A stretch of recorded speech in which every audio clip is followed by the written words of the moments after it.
Do you dislike it as much as I do when people talk to you on autopilot?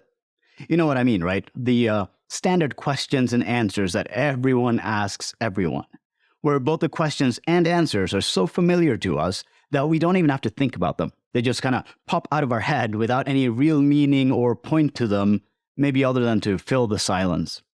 I mean, it's fine if it's someone that I'm just interacting with in passing, like someone working at the store I'm shopping at or whatever. But when I'm talking to someone that I'd like more of a connection with for whatever reason and in whichever way, autopilot answers are the worst. Luckily, there's a fairly easy way we can turn off other people's autopilot. All it requires is a little bit of creativity or pre-planning on our part. You see, people's autopilot tend to switch on for one of three reasons. Either it's because the interaction isn't that important to them, or because they're distracted, or because they're feeling a little stressed or nervous.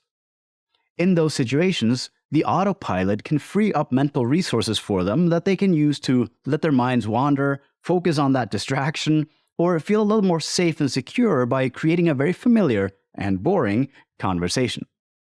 So how do we break them out of their autopilot? Well, you might have guessed it. We have to make them think again. Because original thought is the autopilot's off switch. When we pull them into the moment by forcing them to think, they tend to become more present and engaged in the interaction and distracted from whatever thoughts they were having that were making them feel nervous or stressed. And there's no easier way to make someone really think than to ask them questions that their autopilot doesn't have the answers to. These can be completely original questions that stand out as completely different than the topics people generally talk about when they're on autopilot, or they can simply be creative variations of the standard questions. Now, the best questions will be the ones that you think of for yourself, questions that are more likely to create the kind of conversations that you will enjoy. And this might take a little bit of work to master, but it's definitely worth the effort. But let me give you a couple of examples of how to do it just to kind of get you started. Let's first take a look at original questions. Questions that are unexpected not because of how they're phrased, but because of what they're about. To come up with original questions, consider which topics are typical for the situation you're in or going to be in, and then try to think of something that is different than those, but still appropriate enough. For example, if you're in a business setting talking to the CEO of your company, it might be a little different to ask about their sex life, but not particularly appropriate. But you could ask questions related to their professional life that are just not very common. Questions like, what's been your favorite part about your job in the last few years? Or what made you choose to go into this profession? These are simple examples of questions that are rarely asked when making professional connections, but that should still be well within what's appropriate and encourage the other person to genuinely stop and put some thought into their answer, and thereby turning their autopilot off.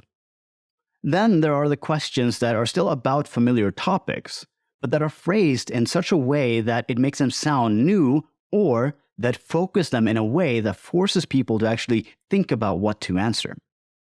Generally speaking, we'll create these questions by thinking about what the standard questions in that situation tend to be and simply changing them a little. So for example, the question, so what's going on with you these days? Which is a very, very standard question in most social settings, could be changed into something like, so what are you excited about these days? The unusual phrasing is likely to get their attention and to force them to focus their answer on things that are positive and likely to increase their energy a little bit, rather than their standard autopilot answers.